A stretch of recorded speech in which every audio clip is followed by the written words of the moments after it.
홍종학 중소벤처기업부 장관 후보자의 자질 논란이 벌어졌고 야당은 자진 사퇴를 주장하기도 했습니다. 기다릴 것도 없습니다. 빨리 거취를 정하는 것만. 부의 대물림을 막아야 한다는 홍 후보자의 평소 철학과도 반한다는 논란은 커지고 있습니다.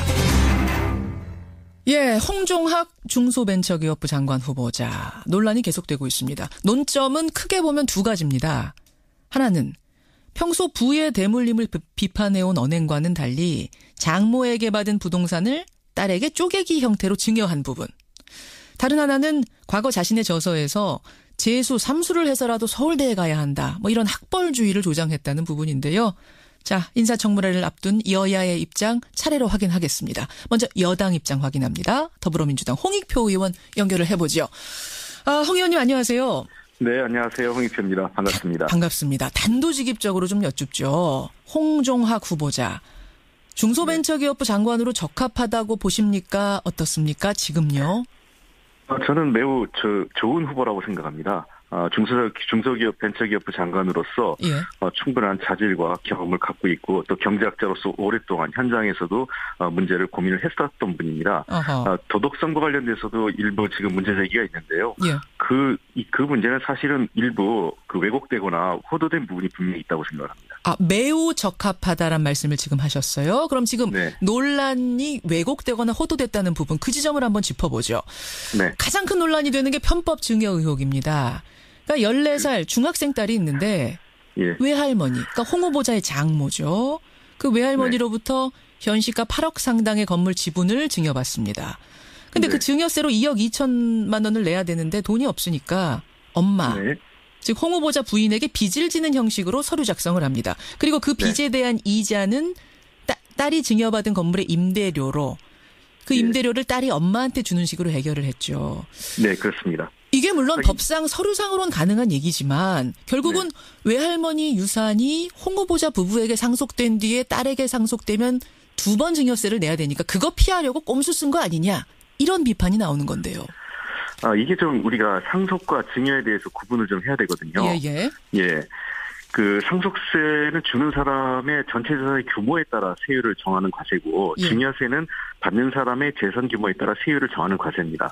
그리고 현재 쪼개기 증여라고 하는데 예. 분할 증여라는 것이 정확한 표현이고요. 이 분할 증여는 지금 국세청에서도 장려하고 있는 방법입니다. 절세 방법으로요. 그러니까 이거 전혀 합법적이고 도덕적으로 문제가 없는 방식입니다. 아마 어느 누구든 이 우리 사회에서 소위 얘기해서 증여를 할 수 있는 사람은 뭐 1% 안팎에 불과하기 때문에 그 1%에 해당하는 사람들이 가서 누구에게나 뭐 세무사든 변호사든 뭐 그 관련된 이 국세청 관계자한테 문의한다면 다 이 분할 증여의 방식을 권합니다. 즉 한 사람에게 주는 것보단 여러 사람에게 나눠주는 것이 그 세금도 줄이고 그다음에 그것이 또 그 어떤 특정인에게 재산이 가는 것보다 여러 사람이 나눠주는 게 나쁘지 않다 이런 얘기를 다 권하고 있거든요. 그래서 이것은 정말 그 쪼개기 증여세라는 말 자체가 이 어떤 프레임의 문제라고 생각을 하고요.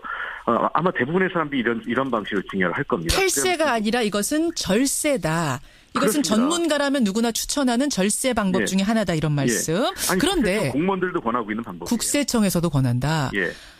이제 비판하는 쪽에서는 이런 얘기를 합니다. 시중의 절세 방법일 수는 있다. 하지만 다른 사람이라면 몰라도 재벌이 재산을 꼼수로 대물림하는 거 이런 식으로 대물림하는 것에 대해서 항상 앞장서서 비판해온 사람이 홍종학 후보자 아니냐. 그렇다면 홍 후보자라도 이런 식의 절세 방법은 쓰지 않았어야 되는 게 아니냐. 이 비판 어떻게 보세요?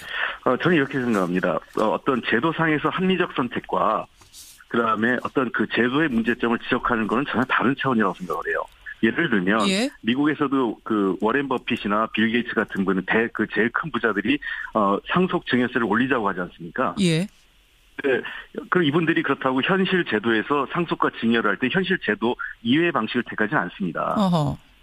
그러니까 홍 후보자가 본인이 재산 상속세나 증여세를 올리자 도리어 그 미국의 워렌 버핏이나 마찬가지로 그 빌 게이츠와 같이 본인이 그런 가능성이 높은 상속이나 증여를 받을 가능성이 높은 사람에도 불구하고 그 높이자고 한 거죠. 근데 그걸 반대한 사람들은 도리어 지금 야당입니다. 계속적으로.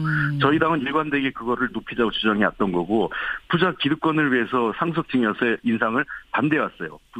예를 들면 기업하는 사람들의 뭐 기업 국가 정신을 훼손한다 이런 소위 그런 명분으로 상속 증여세 인상을 반대해왔던 분들입니다. 그러니까 그러나 그러한 제도, 현재 제도는 바뀌지 않고 일정한 정한 비율 내에서 그런 제도가 있습니다. 그렇다면 만약 이게 문제라면 분할 증여를 없애야 되는 거죠. 그러니까 제도 안에서 할 수 있는 한 절세를 한 거지 그걸 넘어선 게 아니고. 그렇습니다. 그러니까 누구나도 저라도 아마 그런 선택을 했을 것 같아요. 제도에서 범위 내에서 합리적 선택을 하는 것과 이 제도가 불합리하고 좀 더 사회적인 입장에서 제도를 바꿔야 된다고 얘기하는 것은 전혀 다른 차원의 문제라는 거죠. 알겠습니다. 그거를 섞어가지고 내로남불이다 이런 식으로 내가 하면 뭐 로맨스고 남이 하면 불륜이다 이런 하는 거는 정말 잘못된 거죠. 합법적 테두리를 벗어났다는 주장도 하나 나와요. 그건 뭐냐면 딸이 어머니하고 차용 관계, 그 차용 계약을 하려면 금리 등을 협상해야 하고 이 과정에서 이해상충이 발생하기 때문에 딸이 법원에다가 특별 대리인을 선임하도록 법이 돼 있는데 이걸 하지 않았기 때문에 민법상 무효다라는 주장. 이건 어떻게 보세요? 이건 너무 억지인 것 같습니다. 도리어 이것도 많은 분들이 세무 관계자들이 이런 방식으로 권하고 있는 거고요. 특히 예를 들면 이런 겁니다. 증여를 했거든요. 한 2억 원 정도. 그렇죠. 증여세가 발생했는데 그 딸이 현재로서는 그만한 돈을 갖고 있지 않습니다. 증여세를 낼 만한 돈을요. 그러나 그 소득이 있죠. 그 월 임대료가 있기 때문에. 그렇게 되면은 그 임대료 그 수입이 있기 때문에 이 돈을 어머니가 빌려주는 것은 굉장히 합리적인 선택인 겁니다. 제가 한 가지 참고로 말씀드리면 부모와 자식 간에 이런 이 채무 관계 성립하는 게 이상하다 이런 얘기 하시는 분이 있거든요. 근데 이게 해야 됩니다. 제가 하나 해야 된다고요? 엄마하고 딸 간의 이 금전거래? 제가 하나 사례 말씀드릴게요. 저희 80 넘은 두 어머니 아버님 계시는데 제가 그 전세 자금을 좀 빌려드렸어요. 그래가지고 그거는 채무 관계를 해놨죠. 근데 이자를 안 받았다고 저희 어머니가 증여세를 냈습니다. 그 이자에 대한 해당하는 만큼.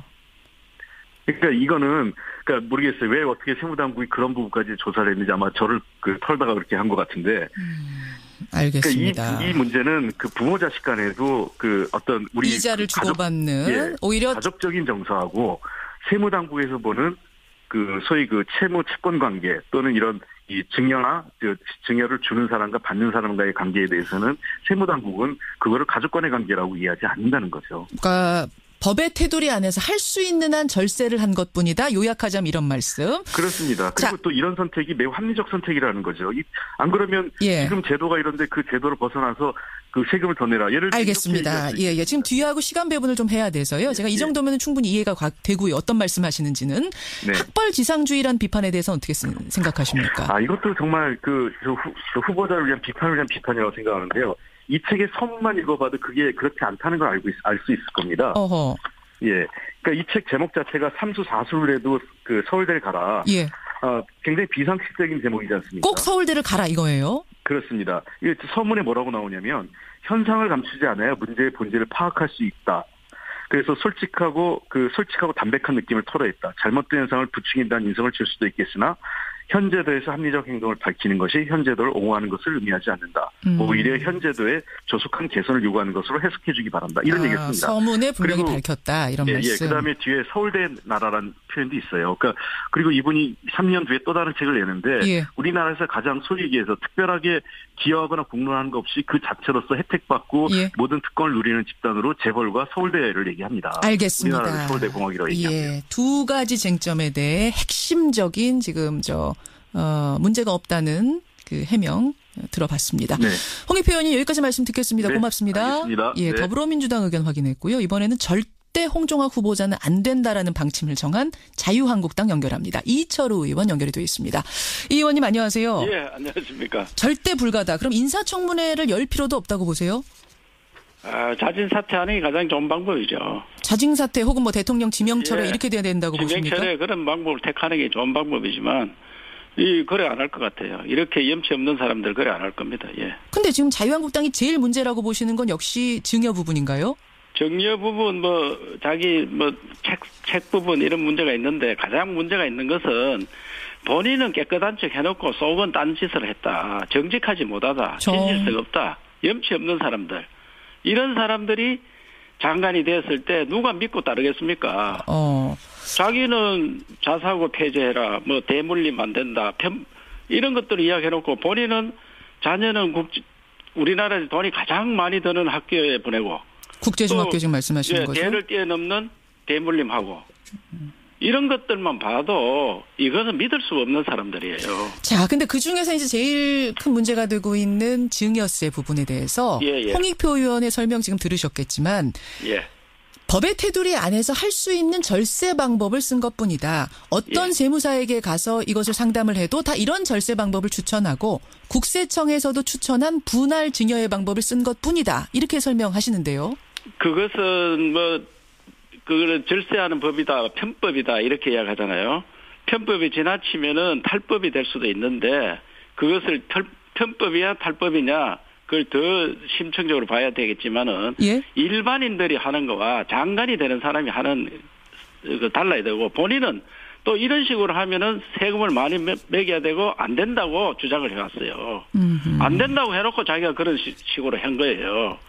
그래서 아주 일반 기업 장사하는 분들은 그렇게 해서 편법으로 절세를 할 수 있었겠지만 본인은 국회의원으로서 있으면서 이런 일을 한 것은 안 된다.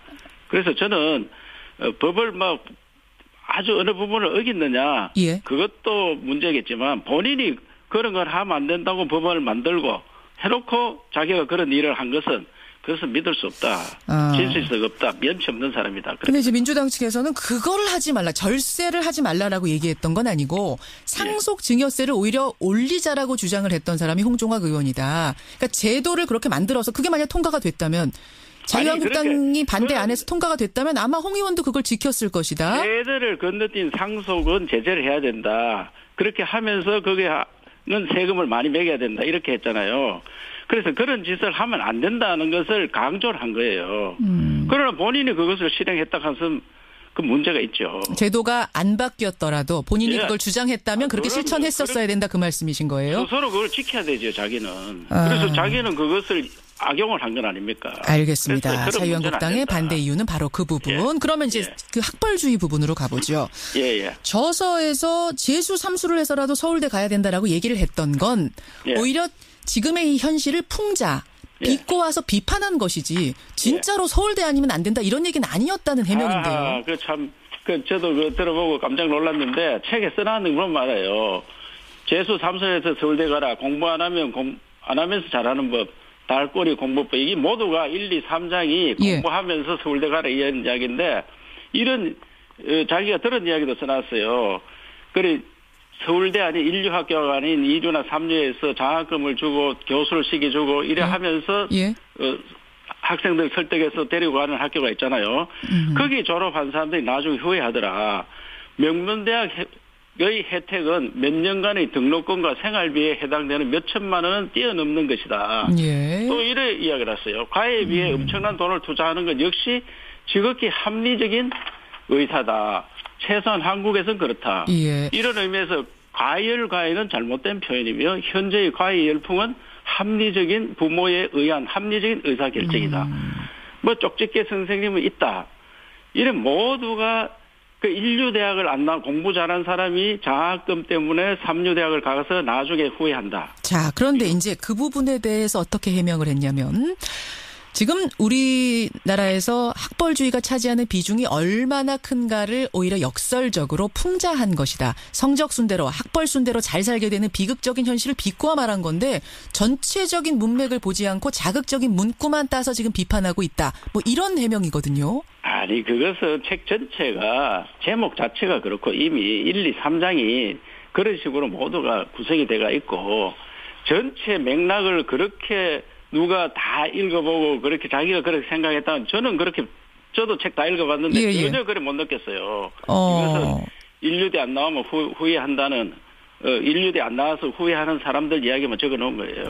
근데 강준만 교수의 책하고 산케이 신문의 구로다 서울지국장 기고문을 책에다 이용했어요. 근데 이 두 글은 다 서울대 독식 폐해를 강한 논조로 비판한 내용 이런 것들을 실은 걸 보면은 결론적으로 하고 싶었던 얘기는 서울대 학벌주의 비판 아닐까요?